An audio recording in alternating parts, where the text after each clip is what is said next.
everyone to episode 7. We'll call it episode 7. 7 sounds right. This is the 7th numbered episode. I feel like, because we've done interviews where I didn't count those as an episode number. But I don't think John's special enough for that. Ooh, boom, roasted. Or, hold on, let me save myself. Or you're so special that you're going to be the first interview sort of episode that gets numbered. Nah, the former. Lucky number 7. Take your pick. I'm the former. I'm not sure which one of those is less insulting. Well, it's up to you to decide. I'll let you can let me know. Have your people reach out to my people. Steph. We'll get this What do whole you thing. think? Yeah. So obviously, if people weren't aware by the title of this episode or the unfamiliar, very much not Danny voice, I've got Eric sitting with me. What's up? As well as Mr. Jon Nicholson. Hello. John is in town for the day doing team stuff, sponsor stuff, just general. Just stuff. Yeah, doing stuff. Kind of probably wrapping up this year. Stay tuned to figure out which company announces my sponsorship. Oh. We can't wait to hear. Too soon. Yeah. Should we talk about that? Is it worth talking about it? Or has the internet kind of I think the internet's kind talked of about it enough? Talked about it, but I mean, you can never talk about it too much. John has been sponsored by us. John is continuing to be sponsored by us. We're very excited. Hopefully John is also excited about that.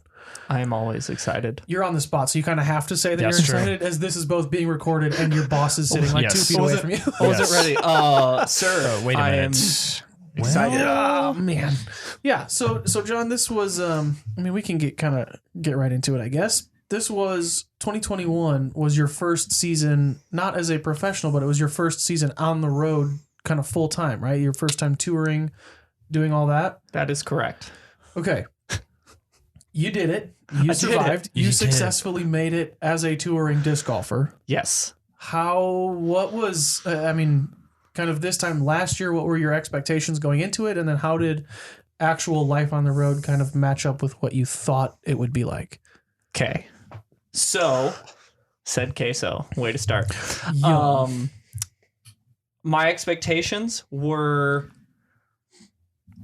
higher than the reality that ended up happening, in the sense that I expected to go out on tour and do well. Not that I did not do well. I just did not meet my expectations. Okay. I had a few injuries throughout the year that were unexpected, and I wasn't able to recover from them as well as I wanted. Sure. And then I did not expect how difficult tour life was going to be to get used to, as Eric probably knows. Yes. It is a very unusual lifestyle.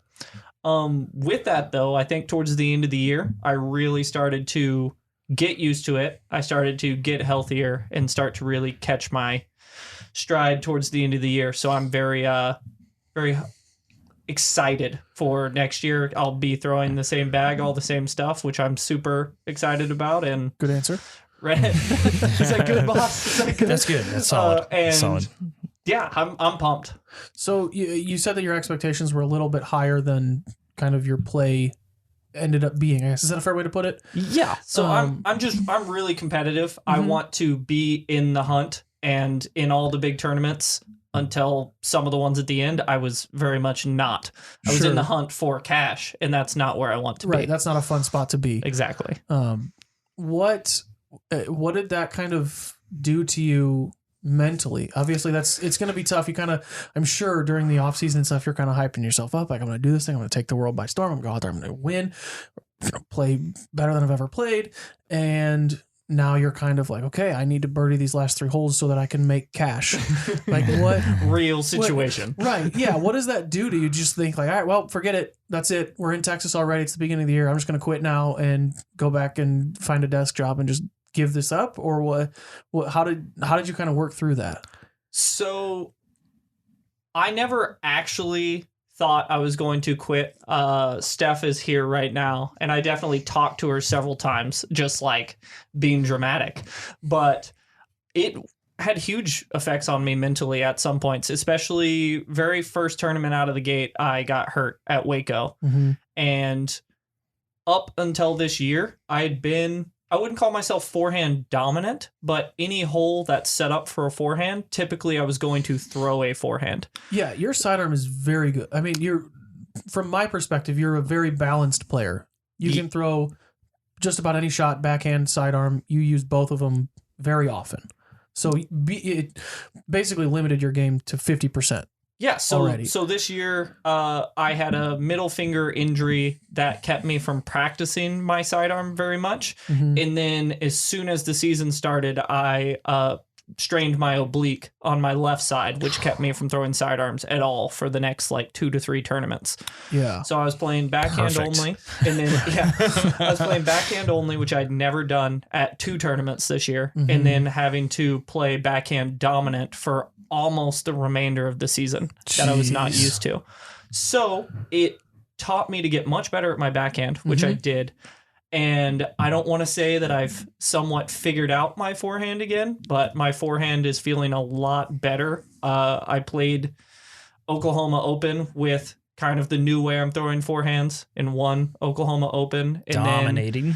That was sick. That was fun to watch. And then played Veterans Park Open, which I did not putt super well in that tournament, but threw the forehands very well. So I'm actually taking some time off of it right now, but I'm excited to get to the point in the off season where I get to develop that not only back to where it used to be, but past that and have like an improved backhand game, an improved forehand game, and then my pretty consistent putting game out on tour next year. That's what I'm super excited for. So staying on your game for a second, where do you think that your game is right now versus where it was last year? Like, do you think, even though you had injuries, do you think playing on tour, playing with the best of the best at the hardest courses week in and week out, did that improve your game? Or do you think more of just because you played so much disc golf that your game is better? Or do you think it's about the same? So I think my forehand is at or better than it's ever been. My backhand is same. No question. my backhand is no questions better than it's ever been. Yeah. And my putting is, I would say, just below the best it's ever been right now. But I think I haven't been practicing since the end of my last tournament consistently, and so I think that's probably the only reason on that. Do you think all 3 of those are so much better because of tour life? Do you think that's part of the reason that it's so much better, or did you change something along the way? I changed something in my forehand. I'm in the middle of making some changes on my backhand right now, purely distance changes, because I just want to have more hyzer distance for the open courses on tour. That was something I learned that I really needed this year. In the woods, I'm fine. I don't really need to be able to throw farther, but I need to be able to throw an overstable disc a lot farther. Sure. To be able to compete on courses here in Emporia with the best. Right. So what, I mean, that's kind of the question that people ask from day one of disc golf to yourself, a touring professional, like, how do I throw farther? What kind of, what are those changes for you that you've been making? So for me, I try to limit changes to the one simplest thing I can do. Because if I'm making a conscious change while I swing, I don't want to have to think of multiple things.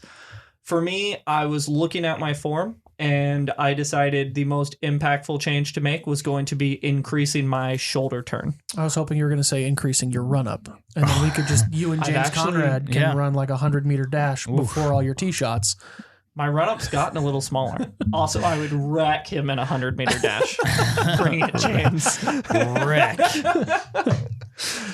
Okay, I'm sorry. Continue. I just had to throw a little jab in there. You're good. The only thing I'm really working on, I really like my timing. I have a little bit of a weird reach back, but I think that's just kind of ingrained in me from my ultimate days.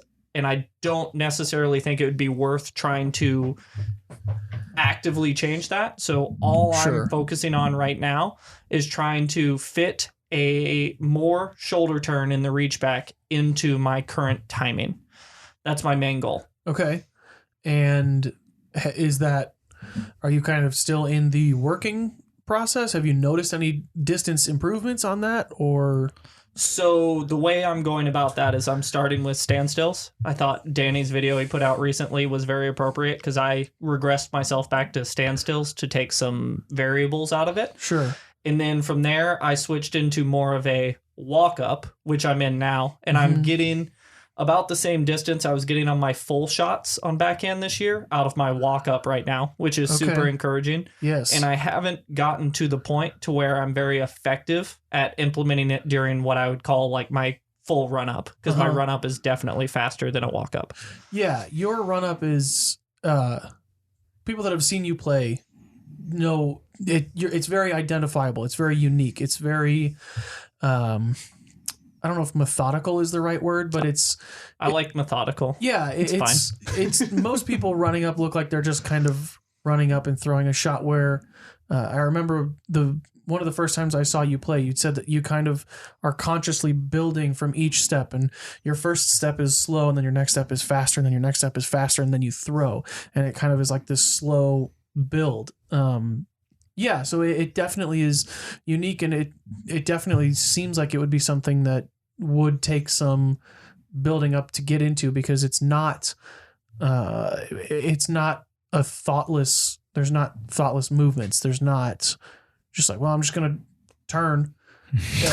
Everything, it just seems very thought out, I guess. Yeah. So the goal with any movement, especially if you're going to do that movement professionally, is to make it as consistent as possible, and then from there to make it be able to hold up under any situation. Mm-hmm. If you're having to consciously think about a movement, it's probably not at a point to where it's going to hold up under a lot of pressure.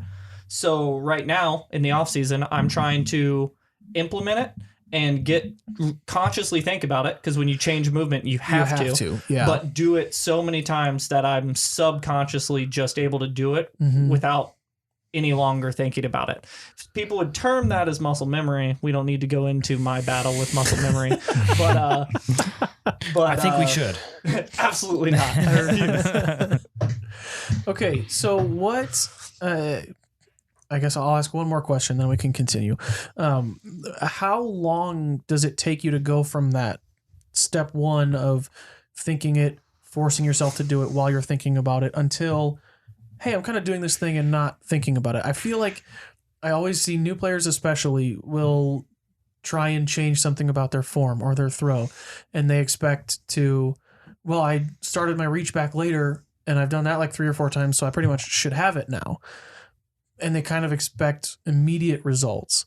So how, if you had to, I mean, you can ballpark a number, a number of throws, days, weeks, whatever. How long do you think that takes you to go from forcing yourself to take it as slow as possible and be precise to just kind of doing it with your eyes closed? So I know that people would love a very simple answer here, because if I was listening, I would love a simple answer. I will say the 2 main things it's going to depend on is how complicated is the change you're trying to make, and how deliberate are you being when you practice. If I give a lot of lessons in the off season, and I notice that a lot of people will walk up, throw, walk up, throw, walk up, throw. I could keep going without much thought in between, and sometimes seemingly not a lot of thought to the change during. So if you can be deliberate enough to be making that change on every single throw, for me, I start to notice that those changes start becoming ingrained within a week to 2 weeks, if it's not something that's really complicated. Is that practicing every day? It's practicing almost every day for me. It's hard to speak for other people since I've never been another person. Oh, really? Wow, profound. You should try it sometime. On how long it would take for anybody, but that's been pretty consistent for me throughout all of my sports life. When I dedicate myself to a specific change, I can get it changed in about that amount of time. Okay. And I feel like if I were a new player, I would hear that and be like, dang, that's so long. It's probably longer for most people. Yeah. As someone that's tried to change things about my disc golf form, I would love if I could do something and then a week later have it down, because I definitely don't. It's been 16 years, and I still don't know how to make a circle one putt. So I'm getting there, but we'll get to that another day. Yeah, but your circle 2 putts are pretty Right. pretty Yeah, sick. I just got to lay myself up to about 40 every time. Your drives are too good, dude. Just pull back a little bit on Eric. that. That's what you're here for, Yeah, I man. know it. If I'm anybody telling you. needs to see a demonstration of Anthony's circle 2 putting, go watch the media team battle video right. on Bro. Dynamic Disc YouTube and watch Anthony wreck up on Kevin and Tim. Every single circle 2 putt, almost. Just the easiest putts I've ever thrown. So jumping back a little bit, you had mentioned that tour life kind of off the course was difficult and challenging to adjust to. What were some of the difficulties with that, or the challenges with that? So I think I'm like most people, because I'll get a lot of questions about that as well, where I thought, even though people warned me against it, going out on tour was just playing a bunch of disc golf. And it is. You play a bunch of disc golf, but I have fun doing practice and things like that, but I'm not going out and playing disc golf for fun, if that makes sense. Like it's very much a job. I'm very regimented with my practice when I get to a new place. Yeah. And we have to learn the courses quickly, but not only that, like especially if you're doing van life, you have to figure out where you're staying, where you're going to do laundry that week. Yeah. Like you have to figure out a whole new, for me, my first time in all these new places, everything that I would normally need to be getting done during a regular week at home, I had to figure out where to do it, how to do it in a completely new place. Mm-hmm. Right. And that does not sound super complicated until you start doing it and you're like, oh my gosh, like I need to go play disc golf today because I need to practice. That's my job. And then you realize, and I practiced every day, but some days were a struggle because you're trying to get everything else done. And laundromats are the worst. Dude, terrible sometimes. Oh, just awful. Okay, so Eric, what you've toured for more than a year. Uh-huh. What kind of do you have any advice or tips for Jon, or just kind of make notes as you go places, and then if you like it, remember that place so you can go back next year? Absolutely that part of it. Remember what you did and what you liked and what you didn't like. I think the second year is probably a lot easier than the first year. All this being said, it's a different lifestyle almost now traveling than when I did it, because I was legit in a truck sleeping in it until I bought the Element and then sleeping in that thing, but we weren't getting paid like at all to do anything. Every dime that we made on the road was made from tournament winnings and bonuses. It wasn't an opportunity to do the like wholesale credit for discs, selling discs along the way. You could absolutely do that, but you had to like upfront buy everything, so it's a lot different of an animal then than it is now. But just keep in mind of what you enjoyed about this year, and always keeping in the back of your head that, hey, I'm doing what I love, and I think you are very good at that portion of tour life, of not being super upset, not, getting mad about every little thing that goes wrong, and just living life to its fullest. That's the hardest part for a lot of these players now. I feel like they don't, and I hate to sound old, but I'm old, but they don't know what it was like. Yeah. Get off my lawn. You don't know what it was like when it was my day. Like, yeah, back in my day, you won a tournament and won $100.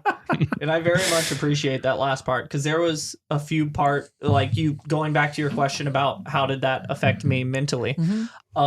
There was a few points in the year where I forgot to go out and like I was getting to do my dream job because I was just so stressed when I would go out because things were not going exactly how I wanted them to go. But sure. I've had many talks with Steph about it, and Steph is my fiance, for those of you who don't know, who's sitting in this room. So I keep referring to her. Yeah.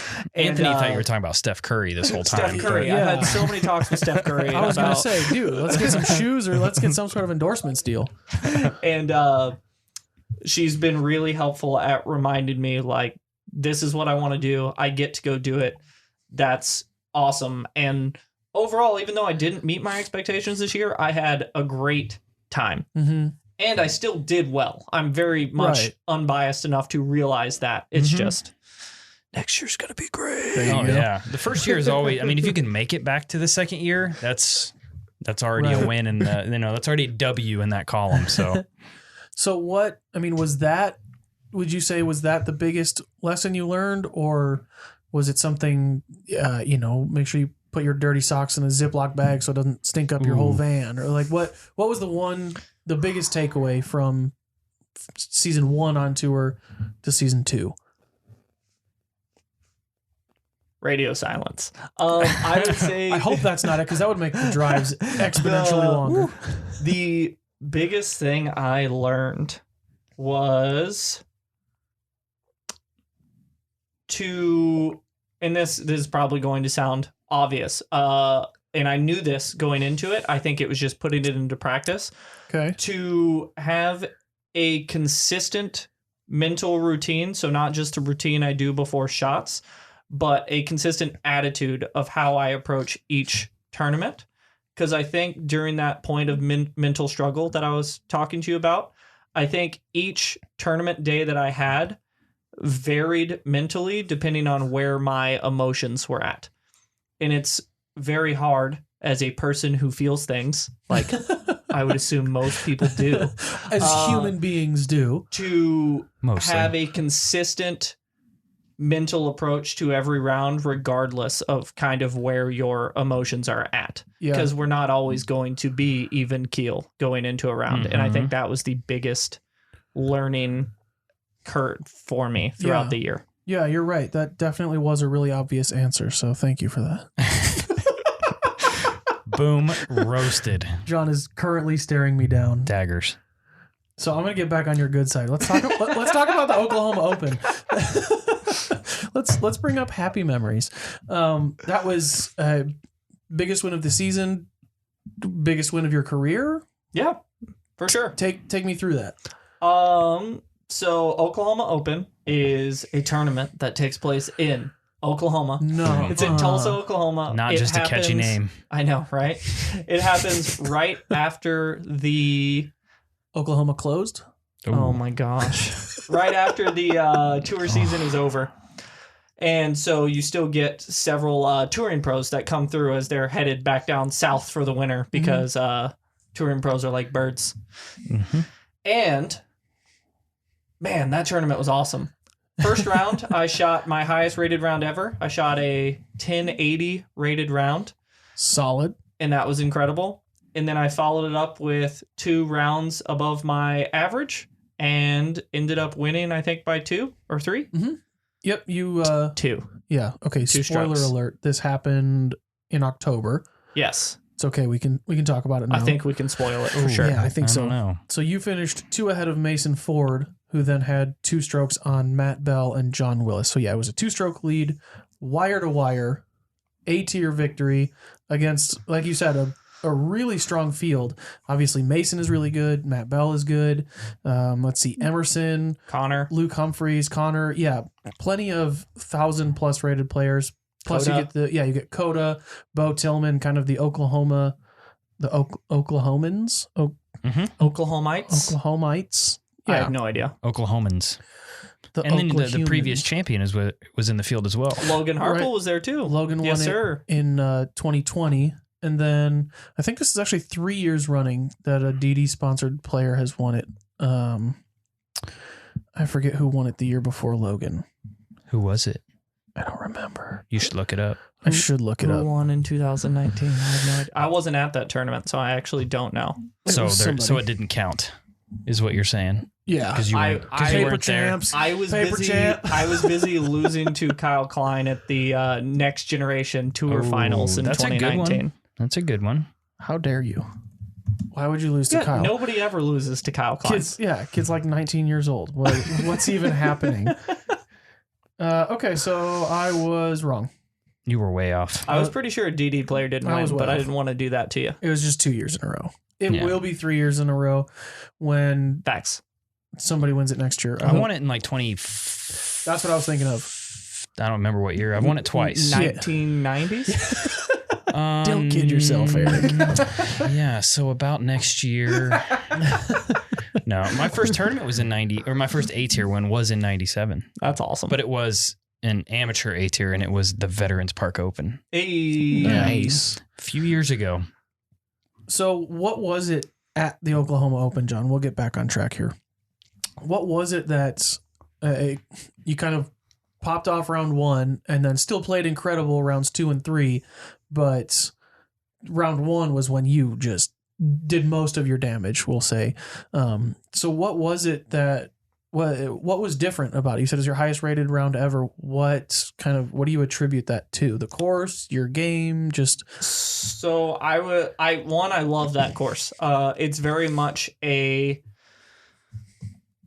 it's not like an aggressive course. You can pick there's a lot of short par 4s where you can just kind of pick what you do consistently very well, and you can get looks for birdie every time if you just execute those shots. And which course is this again? It is called Blackhawk X. Well, it's Blackhawk, but it's in the X layout. Okay. Yeah, so I love the way that course sets up for my game. And the first round when I shot 1080, I was throwing forehands and backhands literally perfectly. I hit the center of every gap. That's usually what it takes to shoot a 1080, because I missed 2 putts. Yeah. What? Yep. God, I thought you were going to say 2 putts outside the circle. I hit left side chains on a 40-footer. Outside the circle? It was kind of 50-50 on it, but it didn't deserve to stay. Sure. It's not a chain out. It was a miss. Right. And then I had an inside the circle miss on hole 9. Oh, bummer. 8. What are you even doing? One of those. Yep. Eric would have made that for and sure. And then there's one hole that is birdieable, but I don't know that anybody in the tournament birdied it. Which on one? Any of the rounds. Hole 10? I want to say it's hole 10. Is it the one next to the pond? It's the last hole over the pond. Yeah, the one that comes back, you got to shoot into the gap. You have to throw into the gap around a tree, so it has to hyzer but finish straight and go like 470. I know what you're talking about. Yeah, that's a really it's a really hard par 3, but it's a super really easy par 4. Exactly. So it's one of those kind of like tweener holes. Do you just make it a par 4? Or do you call it a par 3? Sure. I'm perfectly fine with that hole being a par 3. Yeah, and that's what it was. And nobody was upset about it. I just it Except was in you my right now, apparently. No, it was in my game plan not to go for it. Gotcha. So then going into rounds 2 and then subsequently round 3, is there additional pressure on you to kind of replicate that? Or are you like, are you feeling pressure because now you have to show people that it wasn't luck? Or are you just saying, you know what, this course fits my game, I'm just going to go and play the best I can, and if it's good enough, it's good enough? I would say a mix between the two. I definitely felt pressure because the first round was course record, and I had everybody talking to me about setting the course record, including leading up all the way to the start of round 2. Anybody who saw me that day congratulated me on the course record. Oh, wow. That's pretty good. And so I definitely was feeling pressure on that, and I just tried to think about executed my game plan as good as I possibly could, and made a few mistakes, but played well enough in round 2 to remain in the lead. And then at that point, it was almost match play between Mason and myself at some point during the last round. And I think that's what a lot of people probably don't quite understand is the final round of a tournament. If you have the lead, you're just trying to maintain your lead, especially with like 9 holes left. All you are probably trying to do is match exactly what Mason is doing. So not to lose any ground. If you have the opportunity for a birdie, you take it, but you don't get as risky as you would say round 1. So I think a lot of people that doesn't quite register with them when they're thinking about, multiple round tournaments on the same course. Yeah, you can absolutely play if you're in the lead, you can play more conservatively in the spots that you would normally be like, I need this birdie. Yeah, if it's a risk reward, you're definitely not risking anything. There's no point. So So going into round 3, you had Mason by 2. You both shot 53s on round 3. So match him you did. It's a little deceiving. What do you mean? He tied me on hole 12. Oh, during the round. Yep. Okay. During round 3. Okay, And then, so then what? Which was final round, right? There was 3 rounds, or Yeah, 3 rounds. Okay, 3 yeah. rounds. Yep. So he tied me on hole 12, and then I believe I got a stroke on him on 13, 14, and 15. Okay. And then so I had a 3-stroke lead with 1 hole remaining after that. Okay, so when in there, kind of in that stretch, did you ever feel comfortable and kind of know that this is over? I'm going to win this, or is When did that happen? Yeah, After my tap in on hole 17. I thought you were going to say 18. Or no, I guess I tapped in the first 2 rounds. I had to make about a 25-foot straddle putt on 17 on the last round. So Okay. after I made that putt, and then 3-stroke lead. I Yeah. had a 3-stroke lead at that point. That's when I knew. I was like, all right, just make it through the first gap. Was that, yeah, did you know at that point that you had won because you had a 3-stroke lead, or just because like there's no way possible for him to make up 3 strokes on the final hole? I just knew that if I threw a good tee shot on the final hole, it was over. Okay. Yep. What kind of briefly overview hole 18 for me? Hole 18 it's kind of an S turn. So you go through the gap and it moves to the right. And then at the end, it kind of moves back to the left. It's not terribly far, right? It's like... It's kind of a shorter par 4, Yeah, but it's very tight. Mhm. And so most right-handers, if they have it, are throwing a power backhand. Or sorry, power forehand. And if they don't have it, they're either going really touchy turnover or backhand roller. Yep. And then, so I was just throwing a power forehand through the initial gap, hoping to get down there for a look at the basket, or in this case, I just needed to chip up again for par. Just be in the fairway. Exactly. That's pretty much all you're looking for. So what kind of, you played one more event after that Veterans Park Open. Going into that, let's see, it looks like it was the next weekend. So are you cloud 9 walking in 2 there? weekends. Okay, 2 weekends Yep. after. Yeah, good math, Anthony. Are you kind of on cloud 9 going in there, or is that, okay, I won, that's kind of in the past, this is the next event? What I did 2 weekends ago, it doesn't matter anymore. That was 2 weeks ago. So both. I keep giving you a both answer. True. I absolutely wanted to win VPO probably more than I had ever wanted to win another tournament, because I wanted to back up winning. Right.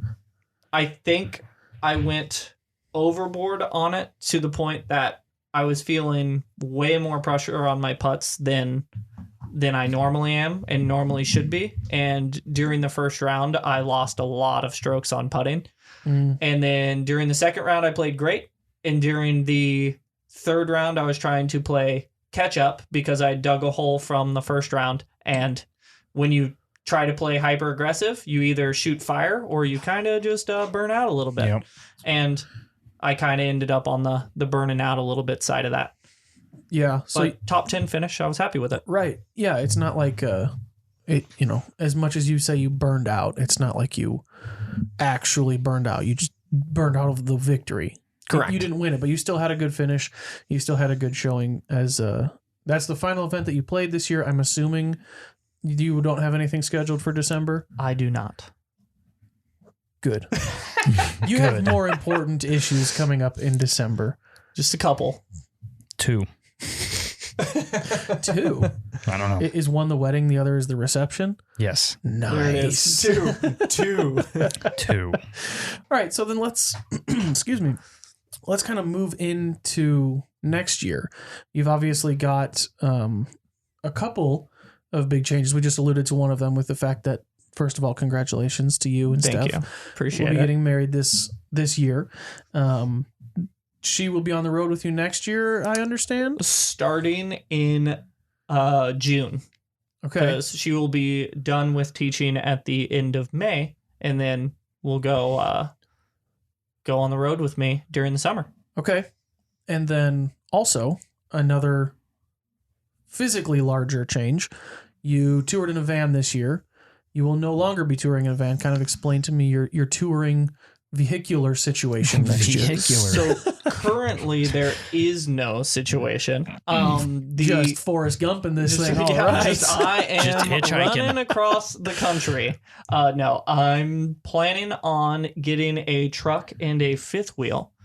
And as soon as I acquire either of those objects, I will be posting about them on Instagram because it's going to be very cool. It's going to be super different and an awesome experience.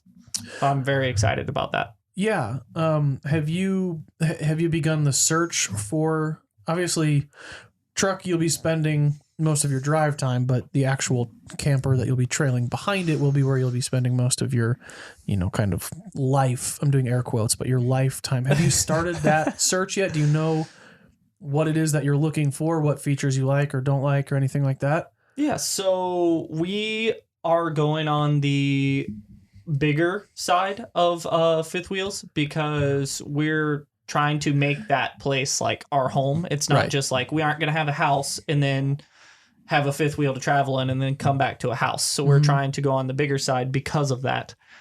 We currently have a down payment on one. Okay. And I admitted to myself that I do not know near enough about fifth wheels to make an informed purchase by myself on one. Okay. So we have an inspection scheduled on it, and that will determine whether we move forward or move on to trying to find a different one. Okay. So I have no official news on that front at all. The news is that there is no news. What are your expectations for having so much more space to kind of live after your rounds, between rounds in, where your van obviously has more space or had more space than just a typical vehicle. But now you're going to be in a much larger area where you can get up and walk around and everything like that. So what are you, obviously your expectations before touring were, like you said, a little bit ambitious and a little bit high. What are you thinking now kind of going into next year with the vehicle situation? Are you thinking I guess my question is like, do you think that will impact your play on the course, or do you think it'll just kind of improve life off of the course? Which in return will improve. Right, I guess in theory it could, but yeah. So if I'm taking a lesson from this year, I think there will say both. both. No, I think there will definitely be a learning curve, like any new traveling situation would. Sure. So it's going to be different than traveling in the van for sure. It's larger. In a lot of cases, I'll be booking at RV parks and everything like that. So there will be a learning curve on that. I do think I will be more comfortable in this type of situation, especially once we get to the point to where both Steph and I are there. And so we will each kind of have different responsibilities that we're taking care of from week to week. So I am hopeful that it will make the quote unquote quality of life better. And hopefully that will transfer into my game throughout the season. But that is as far as I've gotten on that. How much experience do you have pulling not just a trailer, but a big boy trailer, a fifth wheel? Have you ever? None. What about trailer? Have you pulled a trailer? I've pulled a trailer before. Yes. Okay. Are you nervous about that at all? And I've backed up golf carts on trailers. Ooh, look at you go. Basically the same thing. I mean, it's pretty much. It's pretty much identical, right? There's no different. Yeah. So when you get the fifth wheel, put your truck in reverse and then just back up everywhere, because I've heard that's both A, easier, and B, you have experience with it. I can't imagine backing a fifth wheel up. I've backed like my boat up many times, and that's it's a learning curve. But something like a fifth wheel, it's going to be interesting, that's for sure. Yeah. I think there will be a lot of, hey, Steph, can you get out of the truck and go look? Like go make sure I don't run into anything, please? Help.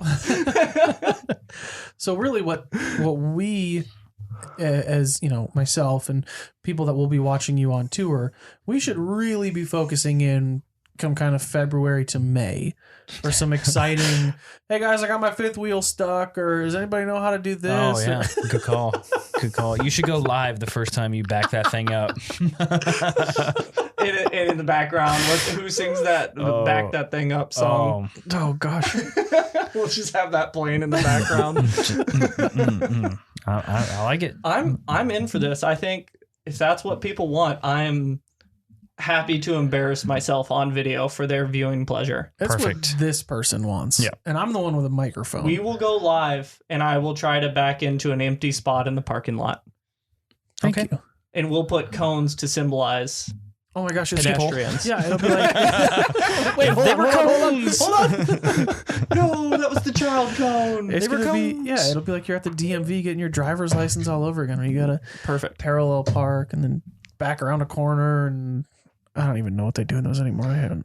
Yeah, so I've been trying to avoid thinking about the bad things that could happen with that, but I think I'll be fine. Yeah. Think about the It'll be good. good. Think Just about fine. how many trophies you can fit in that thing. Ooh, Dude, How many of those big, So- fake checks, those so 6 foot many wide? trophies. Oh, Oh, my man. gosh, you're gonna be sleeping in those things. Just make a blanket out of them. I don't know if I can go play at in Pittsburgh anymore. They give out a block of steel for their trophy. They're gonna Oh. make my trailer too overweight too fast. Wait, a block of steel, Yeah, like a brick. it's like an I-beam.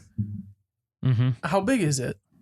It's this much. This is really good for a podcast. Yeah, John's probably got his feet like 2 feet. My feet. He's got his feet 2 hands apart. Yeah, I'm gesturing Wow. with my feet on how big it yeah. is. He's super flexible. His hands are about 2 feet apart. It's huge. I like it. It's big. Gosh, John, give me a break, dude. I can't. I know, it's fair. If the roles were reversed, I would not let you have a break either. So Fair. if I can, what is it? If you can dish it, you can take it, or something like that. That's what I was told as a kid, at least. Same. Should we answer Let's answer a couple questions. questions from the squad? John, do you want a disc golf question, or do you want a non-disc golf question? Both. No. I hate you. Goodbye. Disc golf. Let's go disc golf. All right. This one comes to us from Joshua. Josh says, what non-disc golf celebrity or athlete would you most want to play around with, and why? I feel like everybody who gets asked this question answers this person. Tiger Woods. Oh. That's the first person who popped into my head. Okay. I just think I don't think there's anybody that has been more dominant in a very similar sport Yeah. I don't even know how to set a time frame on it. In the last 50 years, there's probably somebody who you could find for sure, but In a similar sport, though, where it's an individual sport, true. you could probably go back as far Big as Tiger you Woods want. fan. He's a amazing golfer. I would love to play disc golf with him. That'd be awesome. All right. So, Eric, after Bill Self, who is your Oh, next? man. And you can't say Darth Vader. Oh. Oh, no. Honestly, probably Paul Rudd. Celebrity style. That's a really good one. Yeah, Paul's awesome. Like, he's one of my absolute favorite actors, and he's from Kansas City. He is from yeah. And he's a Chiefs fan, and he's a Jayhawks fan. So, like, just, There you go. yeah. And he's Paul not Rudd, easy answer for me. and he's not aging at all. That No, man and does he not is look 50. He is the He's 50? sexiest man alive. I'm pretty sure. No way. Oh, yeah, he's fitty for sure. No way. Yeah, Dude, I see? guarantee it, he's fitty. It just blew Anthony's mind. And he is the sexiest man alive right now. He just won What? that award. okay. Yeah. Paul Rudd is 52. 52. Yeah. Oh, there's no way. He's doing something funky. Yeah. There's some sort of anti-aging cheating. something. Yeah, some weird Hollywood conspiracy. Did you just say something. anti-aging? The dude's Ant-Man, dude. Yeah, he is Ant-Man. Of course there's anti-aging. Wow. It's been in plain sight this whole time. Somebody get my tinfoil. 100% Paul Rudd. Yeah, that's a really good answer. That's kind of what I was thinking was like, I would want to go with somebody that would like, no matter what, it would be fun. Mm-hmm. Paul Rudd's a really good Paul answer. Rudd. And then if I get to take one more, it'd be Jason Sudeikis. Also Another- Kansas City guy. Is he really? Yep. I didn't know that. I didn't either. I think mine it'd probably be something lame. Like I'd probably want to go with like the name that came to mind for me was like Michael Jordan. Well, yeah. Just because like I grew up. Why is that lame, Anthony? That's like I don't know. That's like I the feel GOAT. That's true. At least I didn't say Tiger Woods. Do you think Emac sits on his computer and just like Kansas City celebrities. Kansas City Who should I celebrities. be a fan He's just of? DMing Paul Rudd on Instagram every day. No, because Dude, check out Disc my Golf. two Hey, check out names Disc are Golf. legit from Kansas City and legit two of my favorite comedic actors. 100%. All right. 100%. I believe it. Entirely fair. We'll do a non-disc golf one. We'll alternate. We'll go disc golf, non-disc golf, disc golf. You've got a deal. Guess what's after that non-disc golf? You're right. Both. John, Logan wants to know, is a baked potato just a whole mashed potato? What? Is a baked potato just a whole mashed potato? That's the question. That is the question. No. Why not? I don't know. I don't think it is. Why not? Because I mean, it's because a mashed potato is a form of potato, obviously, but you can turn a Right. baked potato into a lot of things besides just mashed potatoes. so But- if you took a baked potato and you mashed it, theoretically it would all still be in one piece. So therefore it couldn't be a whole. How are you mashing your potatoes? Well, you don't mash potatoes by baking them. Also true. Okay, but if you have a baked potato Also true. and you mash it up, what do you have?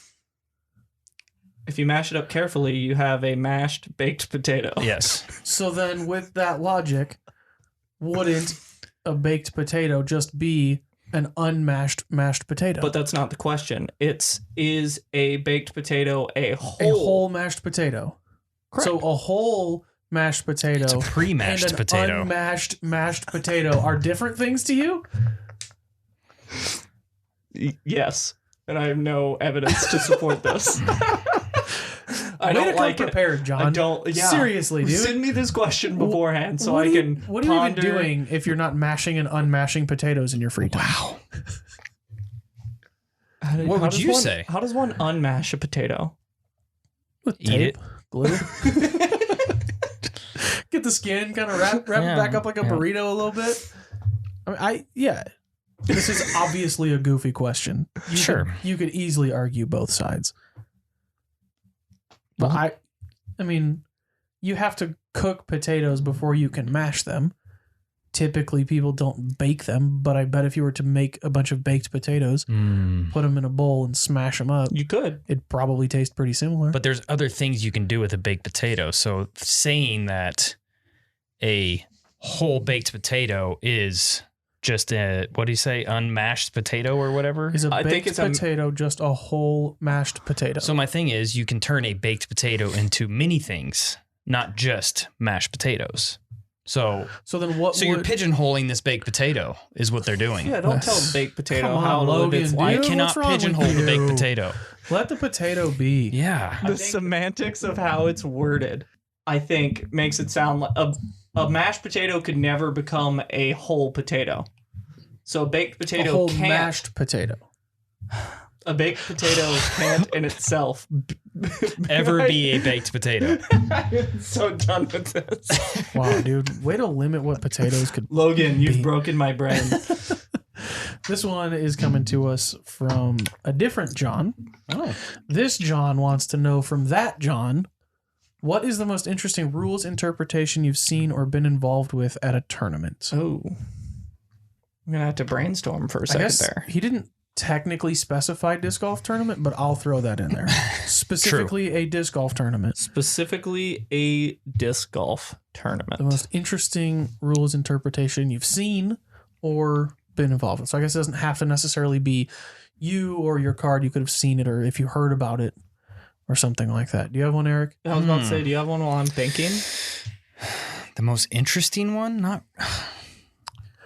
I have one that comes to mind. Let's hear it. I have one. Okay, yours is probably way better This than is mine. this go is so for it. good, and Go for it. I'm totally stealing it. This man's name is Aaron Gossage. That is exactly how you spell it, so that is how I say it. Fair enough. So Aaron is a tour guy. He done messed up, At didn't he? Ledgestone, the water tower hole. Are we familiar? Yes. Okay, so the water tower hole plays as an island green. So it's surrounded by OB on the outside of the water tower. Mm-hmm. He threw his tee shot and was given the red and green flag. So too close to call, right? Fair. So in that case, he did what was correct. He went to the drop zone and he called provisional and threw his provisional shot. Uh-huh. When he got up there, he was informed that his provisional shot hit his original shot Ooh. and knocked it decisively out of bounds. So they could not even judge the original lie And if you touch the disc, of his original shot. yeah, if you're looking at a disc, right, and you touch it, then it's automatically considered out of bounds. So that's not what happened here, because they said they asked the spotter to move the disc back to its original. Yeah. That's, you guys are already messed I up. don't What are you think guys he's- doing out there? Yeah. So this was what they were told by Hey, spotter who somebody doesn't else. have any officiating Touring whatsoever. Go grab players. that disc and put it where it once was. So they moved it back to as close of position that the original lie was, and then I believe it was deemed inbounds from there. Oh man, I don't know. I don't know. Well, because what would happen if that disc had come to rest? The original disc came to rest. Right.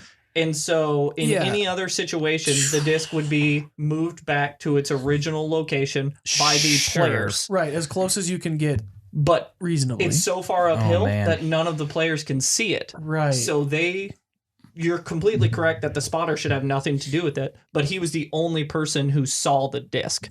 So they gave him the responsibility. So I'm okay of with the moving it benefit back. of the doubt going to the player in that situation. Yeah. Right? 100%. However, oof. Yeah, it's a rough one. That probably But how should weird have is been that? played as OB. Yeah, that's honestly. crazy. If you because that's nuts. That's I just can't even imagine like the odds of that happening. Right. yeah. Golly, that But smart on his part to play provisional. Yeah, absolutely. Let's say that. Right, especially like he did everything right. Usually that's what you think is like somebody throws from the drop zone, doesn't say provisional. And I was like, well, Yeah. sorry, dude, but like you just have to You play gotta say that now. you gotta say provisional. But then to do everything right, and then just to hit the hit your original own disc, disc. that is in Right. question. right. It's not like he skipped off someone else's disc and went out of bounds, and now he has to throw it. Jeez, that's such a better answer to this question than the one that I have. Mine is so dumb. There was a guy who threw on holes irrelevant. There's water on this hole. His disc is clearly in the water, like not near the shoreline. This disc is in the water. And he tried to argue that it was not OB because it wasn't completely surrounded because his disc was floating.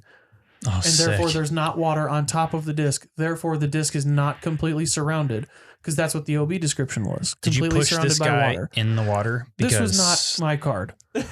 Okay. But That's if it were, that's valid. he would be completely surrounded by water. Yes. Yeah. The like, I get people trying to, bend a rule or something. Yeah. But like, The only one I've seen that's similar to that is somebody landed on a sidewalk and there was a large blade of grass jeez. that was underneath the disc, yeah. and the card gave it to him. I'm like, come on, like that's Right.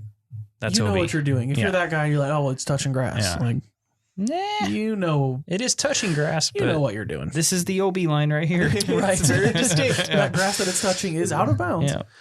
All right, we've got one last one coming from Keith, and this is a good one to end on. It's a kind of wrap everything up here. Keith wants to know, John, from you specifically, is cereal a soup? Did he specifically ask me? He said this question is for Jon Nicholson and Jon Nicholson only. Sweet, I don't have to answer this one. That part's in quotations. I'm kind of interpreting it from the rest of the question, which was, is cereal a soup? I don't know the technical definition for a soup, but I'll look it up. I think most cereals would, in fact, technically be a vegetable soup, because I don't think that broth is qualified as anything that I don't know. I don't know if there's any qualifications to be a broth. Wait, hold on. Don't show him yet. Don't show him yet.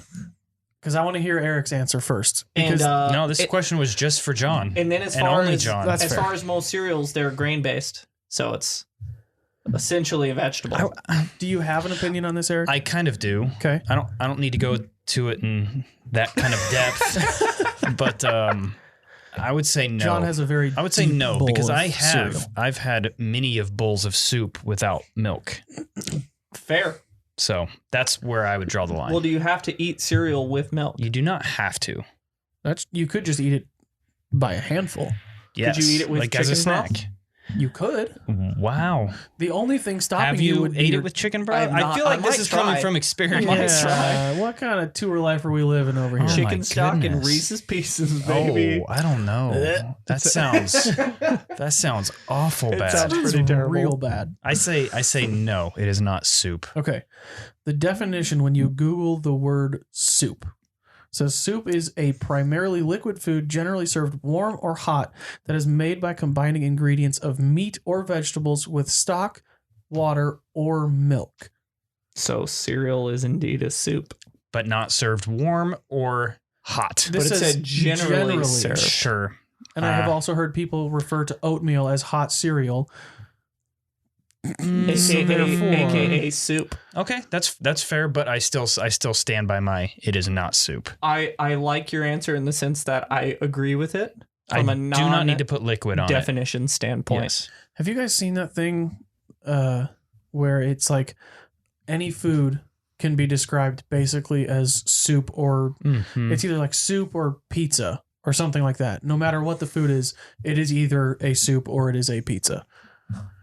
It's like describing your job poorly. Yes. Describing my Like, job. have you seen describe those? your job poorly. Like, I yeah, play yeah. fetch with myself professionally. Yeah. Right. Congratulations. Thanks. It's kind of awesome.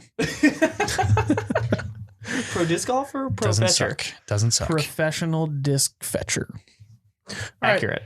That's all the time we've got, John. Thanks for sitting down with Thanks us. for nothing. Thank you for having me.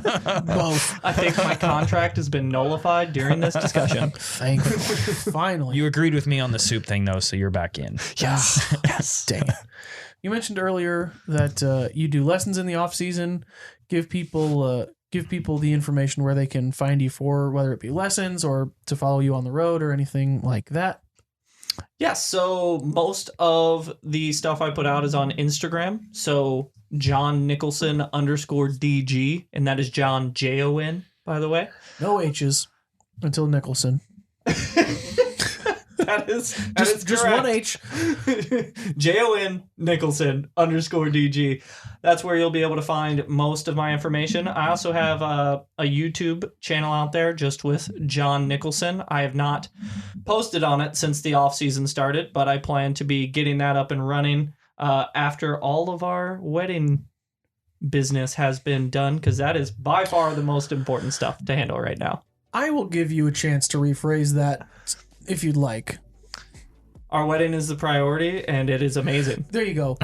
Yeah, as a non-married individual. Steph is nodding at me. I did good. Right. Referring to it as our wedding business stuff, probably not the best call. That's not good. Especially when you're going to be living sorry. in a truck and fifth wheel with her in 6 months for the foreseeable future on. I'm very excited about our wedding.